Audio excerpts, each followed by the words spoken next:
Olá, tudo bem? Nós vamos falar hoje sobre o mais importante, mais abundante nutriente do corpo. Sabe qual é? Água. Água determina a doença, água determina a saúde. Água tem pureza, tem pH, tem poder de oxirredução, tem condutibilidade, tem tensão superficial. Tem uma série de características importantes. Não é só pureza. As outras características também são fundamentais para a manutenção da saúde. Uma água ionizada, ela hidrata, ela alcaliniza, ela antioxida e ela desintoxica. Quer dizer, ela pode ser um agente desintoxicante, contanto que seja a água certa. Qual é a água certa?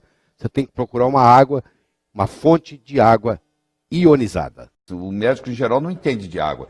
Ele pensa que a água importante da água é ser pura. Isso é uma das características. Existem 4 outras tão importantes quanto, ou talvez até mais. Por exemplo, o pH, que nós acabamos de dizer, quanto mais, mais alto for o pH da água, melhor. Ele tem que ser, no mínimo, igual ou superior ao pH do sangue, ou seja, a água ideal ela tem que ter de 7,35 para cima de pH. Tem que ter o chamado poder de oxirredução, porque você toma uma água, ela pode ser oxidante ou antioxidante. Se ela é oxidante, ela te envelhece. Mesmo ela sendo... Você diz, mas é água, mas não interessa. Se ela tiver o ORP, que a gente chama, acima de 400, porque, por exemplo, se você tomar uma água de torneira hoje no Brasil, ela tem um ORP acima de 400, aquilo ali é uma água oxidante. O que é o ORP? O ORP é o poder de oxidação dela. Ela tem que ser mais redutora e menos oxidante. Como é que a gente examina isso? Existe um aparelho, um probo que você coloca dentro da água e isso mede, imediatamente te dá quanto que é o ORP. O ORP de uma água boa ele tem que ser negativo. Se a gente passar água no filtro, normalmente... Não muda o ORP. Não muda o ORP. Tem nada a ver com a filtragem, não. Tem nada a ver com a filtragem. A filtragem tira os resíduos, mas não muda o ORP. O ORP da água tem a ver com o ângulo da molécula, porque é H2O. Então, o ângulo do hidrogênio faz uma diferença, entendeu?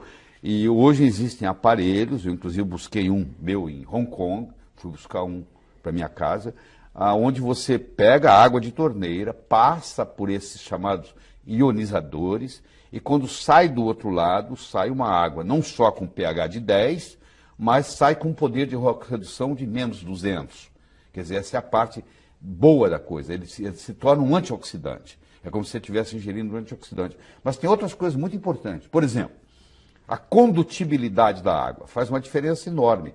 Se você fala assim, eu vou levantar minha mão, levantar meu braço. Quando você dá o comando para levantar o braço, existe uma ordem no cérebro que caminha até os músculos. Bom, isso é conduzido, é um estímulo que é conduzido, onde a água faz parte. Só que se a água não tiver eletrólitos, essa condutibilidade diminui a velocidade. Então, por exemplo, um atleta que toma uma água de baixa condutibilidade, a performance dele atlética cai tremendamente. Vou dar um exemplo de uma água de baixa condutibilidade. Toda água que for por osmose reversa, o que eu faço com o meu filtro de osmose reversa? Joga ele fora, vou dar para o inimigo. Porque na farmácia você deve usar água de osmose reversa, porque eles estão fazendo diluições. Mas para você beber no dia a dia, e tem muita gente vendendo filtros de osmose reversa para casa, e a pessoa não sabe, compra e pensa que é um grande negócio, filtra tudo, inclusive os minerais importantes. Então a minha recomendação é o seguinte, água destilada não se pode tomar, água chamada purificada não se pode tomar, e tem no mercado, está cheio disso. E água por osmose reversa não se pode tomar. Então, se uma pessoa que toma água por osmose filtrada, por osmose reversa, durante muito tempo, ela desenvolve osteoporose, por causa da água. Você vê que coisa absurda. A água pode engordar, você sabia disso, Ana? Não. A água pode engordar. E vai ter uma hora que vai dar meio-dia. E vai ter uma hora que o sol vai estar quente. E o sol vai bater no plástico do container onde ela está vindo. E aquilo vai liberar xenoestrógenos. E esses xenoestrógenos são absorvidos no seu corpo. E eles não são biodegradáveis.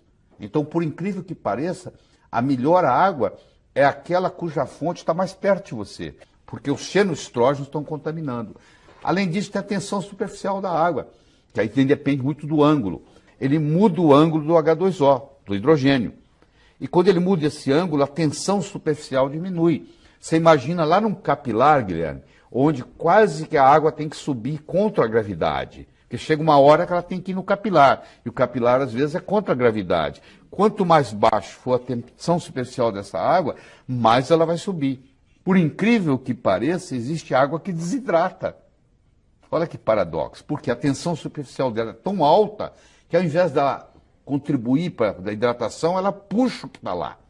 E ela acaba desidratando. Então, essa combinação da pureza, do pH, do poder de oxirredução, da condutibilidade, da tensão superficial, isso faz uma água ser remédio.